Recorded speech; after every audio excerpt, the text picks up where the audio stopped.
Konnichiwa, minasan. Kyo desu.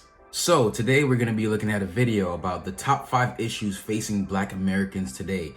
I'm definitely looking forward to seeing this video, and without further ado, ikimashou. What are the 5 biggest issues facing Blacks in America? Here's my list. Problem number 5, the victim mentality. Nothing holds someone back more than seeing himself as a victim. Yep. Why? Because the victim is not responsible for his situation. Yep. Everything is someone else's fault. And the victim sees little chance of improving his life. How can he get ahead if someone is holding him back? All this makes the victim unhappy, frustrated, and angry. This is how too many Blacks see themselves, as victims. So much so that their victim status becomes their primary identity and their ruling ideology. Yep. I call it victimology. Unfortunately, many Black churches preach this victimology. Many Black parents pass it on to their children. Inner city schools teach it to their students, and the Black media reinforce it. Meanwhile, the NAACP and other Black grievance groups fundraise on it. Problem number 4, lack of diversity. Blacks repeatedly demand an honest dialogue or debate about race. But how can there ever be an honest dialogue about race between Blacks and whites when there is virtually no honest dialogue between Blacks and Blacks? It's hypocritical. And if a Black doesn't think whites are ultimately responsible for Black people's problems, they're labeled a sellout, Uncle Tom, or race traitor. As long as this type of groupthink exists, race reverence of the Al Sharpton, Jesse Jackson type will continue to be celebrated, while independent Black thinkers such as Professors Thomas Sowell and Walter Williams will be shunned. The honest race dialogue and debate that first has to happen is not between Blacks and whites, but between Blacks and Blacks. We demand diversity from others, but need to practice it ourselves where it really matters, in thought, opinion, and even political affiliation. Problem number 3, urban terrorism.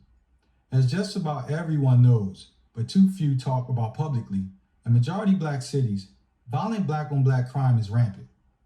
A Department of Justice study from 1980 through 2008 revealed that Blacks accounted for almost half of the nation's homicide victims, 47.4%, and more than half of the offenders, 52.4%, all while being 13% of America's population. The Tuskegee Institute conducted a study of all known lynchings of Blacks that occurred between 1882 through 1968. During this 86-year span, which is essentially the post-Civil War era up to the Civil Rights era, 3,446 Blacks were reportedly lynched. Presently, Black-on-Black murder eclipses the number of Blacks lynched over the course of 80 years, roughly every 6 months. Unbelievably, the culpability for this disproportionate amount of mayhem actually lies with the menacing 2 to 3% minority within the Black populace. I call them urban terrorists. And since they're literally spawned from problem number 2, the Black community protects them. Problem number 2, proliferation of baby mamas. The disintegration of the nuclear family has led to an astronomical increase of single mother households. According to the Moynihan Report, in 1965, nearly 25% of Black children were born to unwed mothers. Crazy. The report's author, Daniel Patrick Moynihan, said this was a disaster in the making. He was, of course, vilified by so-called Black leaders and their progressive allies. But he was right. Today, the out-of-wedlock birth rate is nearly 75%, and even higher in some urban areas.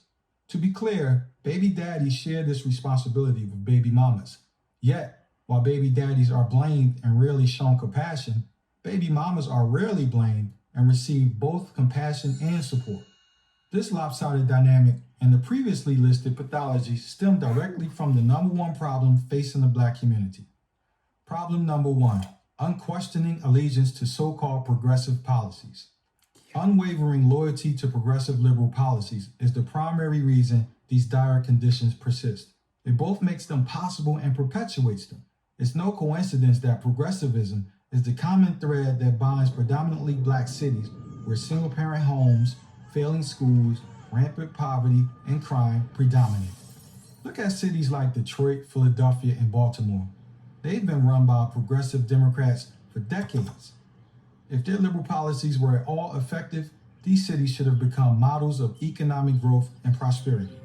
Instead, they're models of dysfunction. By fostering and exploiting the victim mentality, discouraging self-examination, subsidizing baby mamas, and making excuses for black thugs, so-called progressive policies don't alleviate the problems that afflict the black community, they aggravate those problems. You may have noticed that racism did not make the list. Why not? It's simple.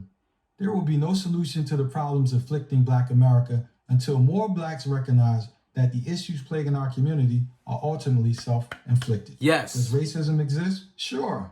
But there are other problems far more serious. Yes. And waiting until there are no more races will mean waiting and making excuses forever. Yes. I'm Talib Starks for Prager University. He killed it. I agreed with everything he said. For those of you who have been following my channel for a while, who watch a lot of my BLM videos or my, topics about black people, you guys know my stance on a lot of things.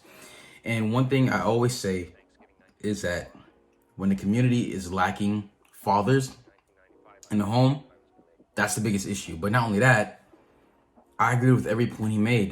These are really the things that are holding Black Americans back. Is that we don't want to have an honest talk about our single mother culture and the lack of fathers. We don't want to talk about unhealthy allegiance to one political party and ideology, that blacks who think a different way aren't considered black or considered, kind of like outcast. Because in order to be black, you have to think a certain way. When other groups of people can have different thoughts about things, but they're still considered part of that group. A big thing I always say is that this is not just for black people. It's universal. Any group of people, whether you're white, you're black, you're Asian, you're Latino, who grew up without fathers, are gonna have the same problems that Black Americans are having right now. When you don't have proper parenting or proper parents, or not having a mom or a dad, or, having one single parent, there's always gonna be setbacks, because a child that's raised with a single parent will always have more disadvantages than a child that was raised with both parents, or should I say a good parent. And I believe, and it is true, that a lot of the problems that many blacks are facing are self-inflicted. And unless we address that issue with us, we can't address any other issues from, you gotta solve things internally before you start trying to attack things externally. If your community is in turmoil with violence and crime, with no fathers, and you have a culture that promotes negativity and violence, there's no way that you can move forward when the very foundation of what a community needs is broken. It's not there. Racism does exist, but honestly, waiting till racism doesn't exist is never gonna happen. Racism will always be here. It will never go away. The best thing you can do for you and your family is to look at yourself, see what you're doing wrong. As they always say, clean your front porch before you start criticizing someone else's house. So how can you fix the problems of the world when you haven't fixed your own home yet? So I say for blacks to move forward, we need to fix our own problems.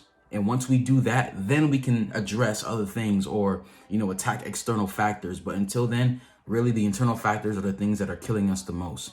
But of course, I want to know what you guys think in the comment section below.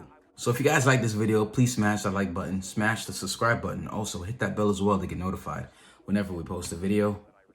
Arigatou gozaimasu. Minasan. Ja ne.